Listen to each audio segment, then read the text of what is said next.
Welcome back. Time for another episode of Sales Pipeline Radio. So grab your board. We're going to swim out into that sea of ideas with the master surfer, Mr. Matt Hines. All right. Well, welcome everyone to another episode of Sales Pipeline Radio. Really excited to have everyone joining us today. If you're listening to this live on the Funnel Media Radio Network, thanks for joining us as always during your busy work day. If you're joining us through the podcast, thanks again for joining us. You can find us on where all podcasts are found, Stitcher. You can find us on the iTunes Store, on Google Play, and a variety of different places. And every episode of Sales Pipeline Radio, past, present, and future, is always available at salespipelineradio.com. Each week we are featuring some of the best and brightest minds in B2B sales and marketing, and today is absolutely no different. Very excited to have with us Jerry Bruner. He is the Chief Revenue Officer for Scout RFPs. Jerry, thanks so much for joining us today. Hey, Matt. Thank you for having me. Very excited to join Sales Pipeline Radio and appreciate the opportunity to speak with you. So I have many questions, but I think I have to start with the question that all of America wants the answer to. How exactly does a guy who studied economics and started his career as an investment banker at Smith Barney take the next move as basically a telephone salesperson and move into a career in sales? Yeah, that's a great question. I remember when I took that job, when I made that transition, my parents and my girlfriend, then fiance, then wife at the time, all thought I was crazy and lost my marbles. You know, coming out of business school, I had all this debt, and they said, "Wait, you're going to go into telesales for a software company? You're an investment banker. You can be a venture capitalist in a heartbeat. You had a bunch of offers. Why don't you go do that?" It was. So it took me a couple of minutes to wrap my head around it and to explain to everyone. But at the end of the day, when I was coming out of school, what I did was I read up and followed all the leaders that I imagined and really impressed me that I wanted to be like. And I read some great books and autobiographies. I took about 5 of them. And what I noticed about all of them, all the really great leaders that I admired, all had different skill sets. And they had accumulated the skill sets through working within different departments within a business. So I set out to do that very specifically. And I built a plan where every year or two, I would build a new skill set with the idea after 15 years, I'd be able to run my own business unit. Well, it seems to be working out. You have risen through the ranks at companies, including Siebel, where you started your sales career, up through Calidus Software, SAP, Dropbox, and now with Scout. And you really have followed that plan because, you have been running or responsible for areas, a more diverse set of areas of sales and marketing than you see in most resumes, right? I mean, you've been a quota-carrying sales rep. You've run sales operations. You've been a director of marketing, and then all the way up to now owning both sales and marketing. That's a fairly unique and I think for many people, a very attractive set of sort of functional areas to have spent time on. Why is it important, do you think, now looking in retrospect, to have had direct experience in each of those functional areas across both sales and marketing? I think it's super important for any executive, and especially if you want to be a very functioning executive that can work across multiple disciplines. It's very easy to be in the sales position if you want to be a sales leader and to rise up from inside sales to mid-market sales to field sales and then to become sales manager and sales leader. And that's great. I know a lot of people do that, and they're exceptional leaders. For me, if you really want to make an impact on a business and be able to transform that business, you have to be able to work across multiple disciplines. And just because you're in sales, if you're leading the sales department, the best way to lead that sales department is you know how to leverage marketing, or if you know how to really utilize sales operations to get the best for your team, or to work with solution engineering or marketing and engineering as well. So I thought all those disciplines were super important. I've received them. It makes it a whole lot easier now when I walk over to marketing and I say, okay, when I was there for a year, and I wasn't very good at marketing for a year, but I did it and I knew how to operate it. This is what I'm looking for. This is what I think we can do. How do we work together to get the best for our work? Well, let's talk a little more about that sales and marketing relationship. I think, in many companies, it can be described somewhat as adversarial, right? I think you've got two organizations that hopefully are working with the best of intentions, but they're different animals. And I think that oftentimes people will look at a chief revenue officer who comes up from mostly a sales background and say, well, this is just a VP of sales who got a promotion. marketing's not going to have any broader authority or have a good voice in the conversation. Talk about a little more about how you at Scout have sort of combined sales and marketing, and specifically from a culture standpoint. What are some things that you've done to help the team work as one cohesive unit? Yeah, it's the age-old sales and marketing. I generated a lead, but sales didn't close it, or marketing didn't generate enough leads for me to close in sales. It's the point of failure. That was why it was very important for us to make sure it was one team and one face. And the buck stops with me when it comes to that. So there's no one to complain to or no one to point fingers at. The first thing is to make sure we all spoke a common language. And by that, I mean, hey, what do we qualify as a lead, right? How do we qualify? Where did we source it? When is it an actual qualified lead? When we close a deal and revenue, where did that come from? How do I trace it back? Once I get agreement on that with all people, that makes it very easy for us to work as one team. And then it's really interesting when you start putting incentives in place. I believe compensation drives behavior in every department. When you start aligning people's goals and their commissions, both in marketing and sales, a percentage of it to qualified leads, closed leads, sourced revenue from each side, so they have common goals. It's amazing how suddenly people start working really closely together. Yeah, and I think if you put your money where your mouth is, it makes a big difference. Talk a little bit about as well, there's compensation, and then there's sort of what people's metrics are. But then, a lot of organizations, sales and marketing, they struggle with the issue of credit and attribution. Is that solved by the compensation answer, or how do you make sure that, look, in a complex environment, what you guys are selling is specifically, it is not a one-call close. It is many steps, like lots of touch points across sales and marketing. How do you solve, or at least address, the issue of credit and attribution? There's no panacea for solving that. At least I've never heard. And I've looked at some of the people that have been on Sales Pipeline Radio, Matt, and you've got some luminaries on there, very experienced people that have had huge success. I don't think they have a right answer for this one. So, yeah, there's ways you can not make that the most primary objective for both departments. And the way we do it is we put the customer at the center of our universe. Our number one value is obsess over our customer. So customer success is everyone's responsibility. So if we put that at the center and think, okay, how do we engage with a customer? How do we bring a customer along? How do we service a customer after? And how do we repeat that cycle and make that the number one priority and the number one commission and the number one objective, whether it's OKR, commission, or combination, then suddenly attribute and complete sourcing, while those are important for where we should put our time and resources, they don't become the arguing point. The arguing point or the discussion point for us becomes, how do we better serve our customers? How do we reach out to more customers? How do we better engage the ones we have?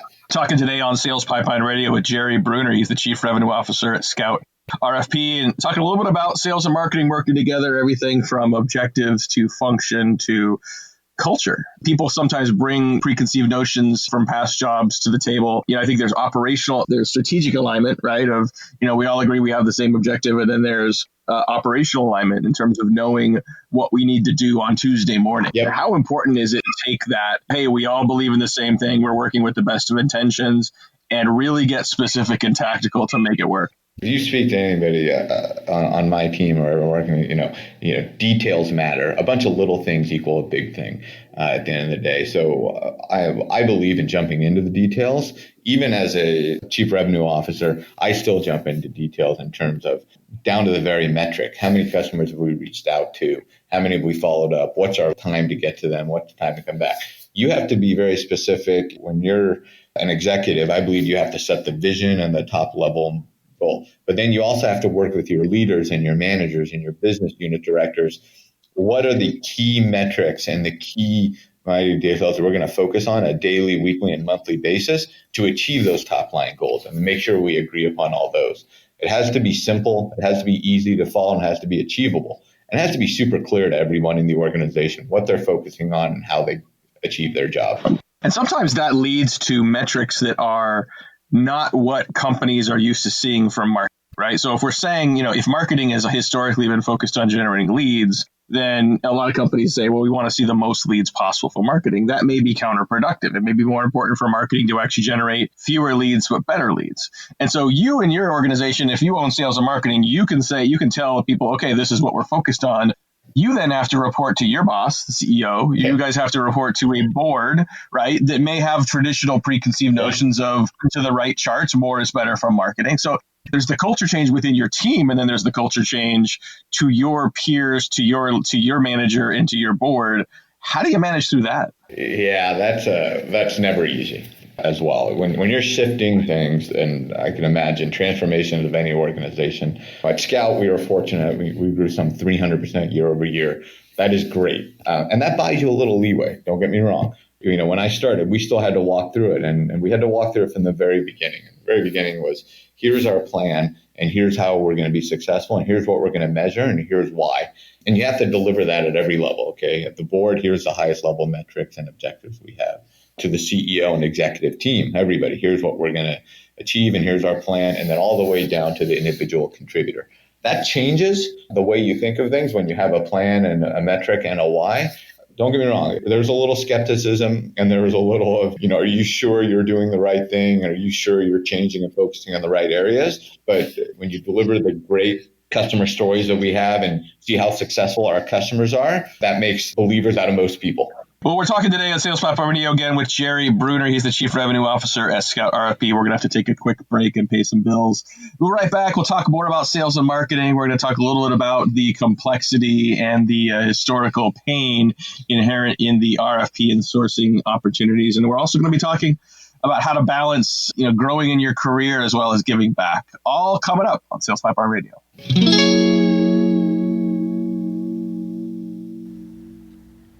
How do my peers make buying decisions? It's a question on the mind of nearly every B2B marketing leader, yet also one without the clearest of answers. What's their involvement like throughout the purchasing process? What drives their ability to make better decisions? And where do you stand compared to them? Read the new research report from Path Factory and Heinz Marketing to get inside the head of a marketing leader in the buyer's journey and find out. Visit HeinzMarketing.com's resource section. That's HEINZ marketing.com and the resource tab for your free copy today. And now back to Matt and his guest. Welcome back to Sales Pipeline Radio. My guest today is Jerry Bruner. He's the Chief Revenue Officer at Scout RFP.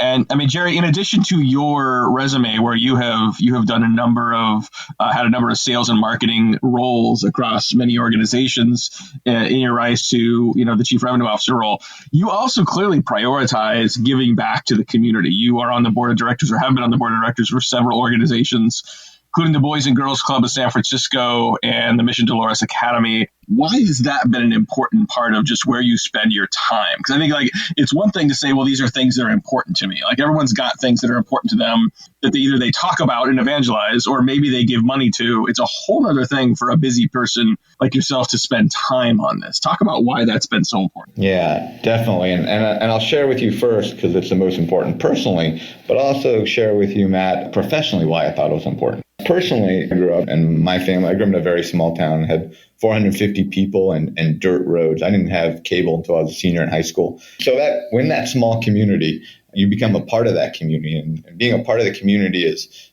not just living there, but giving back.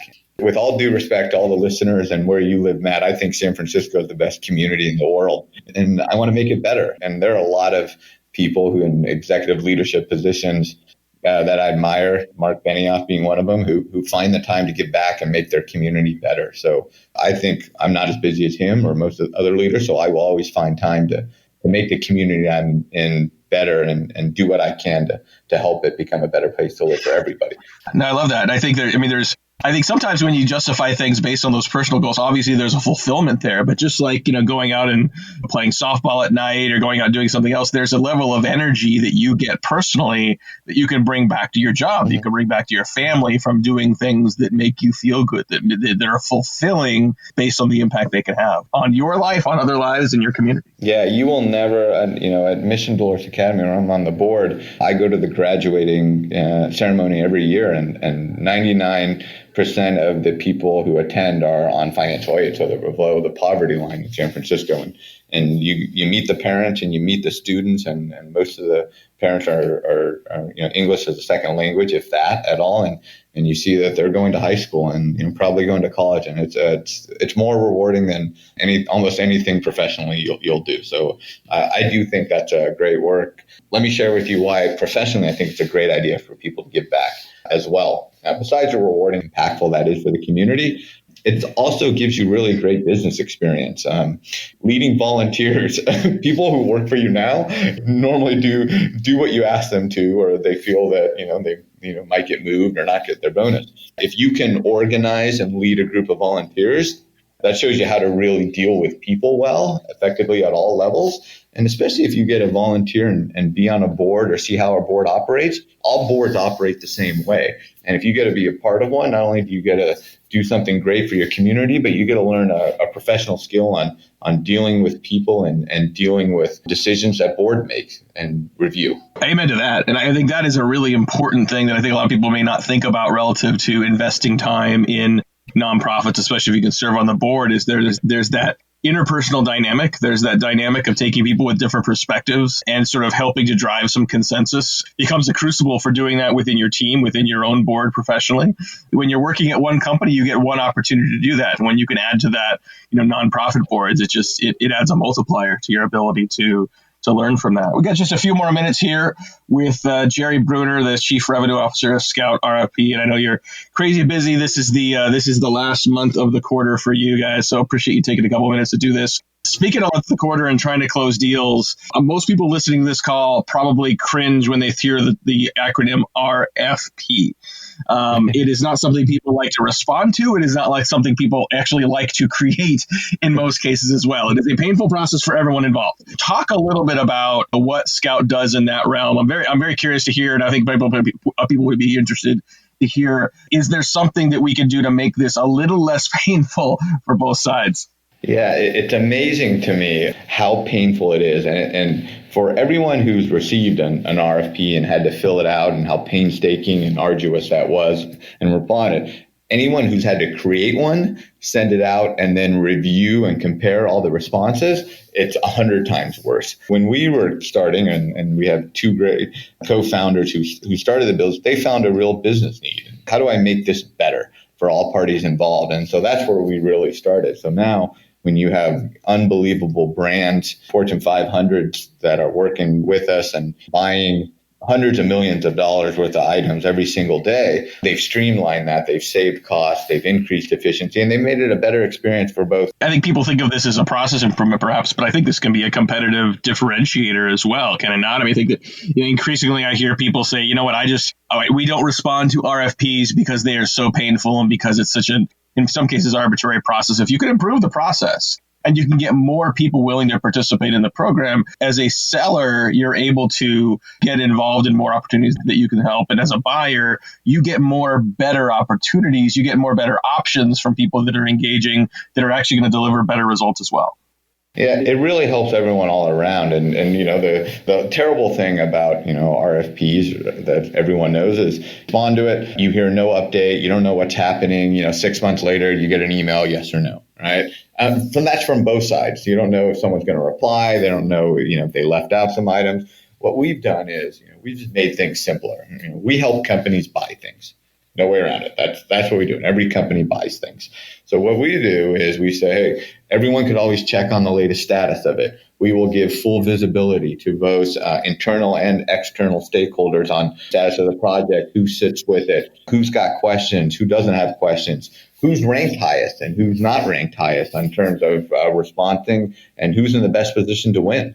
All that visibility we can provide. Love it. Well, we just got a couple more minutes here with Jerry Bruner. So thankful for him to have taken some time with us today. And Jerry, just I think is the last question. Just want to ask you something that we ask most of our guests around the idea of just people that have been influential for you in your rise in your career. It could be authors, it could be professors, it could be mentors, former managers. Who are some people that you kind of look to and might recommend other people check out as well that have been influential to you in your professional career? I'll throw a couple different ones at you and I'll explain why, Matt. Thank you for this last question. And thank you again. It really is an honor to be joining you today.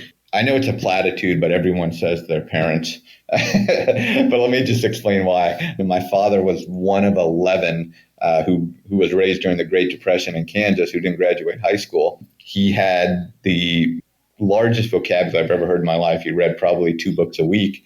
He used words like prestidigitation. He joined the Navy at 17 and became a civil engineer. For him, it was always, you had to be the best person that you could be.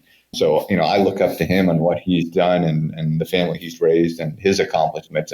And truly, I think that's amazing. That's number one. Number two, I look at some authors that I really like and I can't put down, Malcolm Gladwell being one, although I've never met him. I've heard him speak. But if you read all his books, whether it's, Outliers, The Tipping Point, or, my personal favorite, Blink, trust your intuition, trust your gut, and you'll know what to do is right. My gut told me, run a business unit someday, and to be an executive and to be the best executive, I had to have multiple skills. That's what my gut told me. And so I went about doing that as well. And then when you look at famous leaders in the world and you think of, coaches and players and people that I know, growing up on the West Coast and in the Bay Area, my favorite leader, who happened to be a football coach, was Bill Walsh.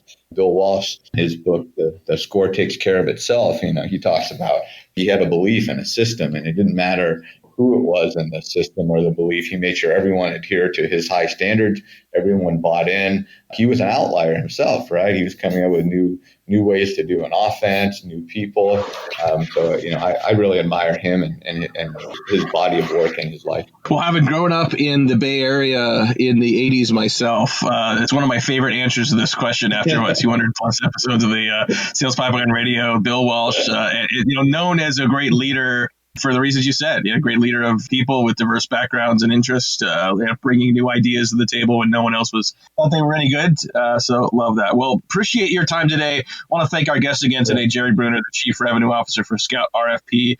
Put some links so you can learn more about Scout in our show notes. And if you like this episode, want to hear more from Jerry, if you want to share this with some of your friends and peers, you can check it out in a couple of days. It'll be available on demand at salespipelineradio.com. Well, it's been great. We'll be here again next week. Until then, on behalf of my great producer, Paul, this is Matt Hines. Thanks for joining us on another episode of Sales Pipeline Radio. All right. Thank you, Matt. You've been riding along on the Sales Pipeline, brought to you by the good folks at Hines Marketing, right here on the Funnel Radio Network for at-work listeners like you.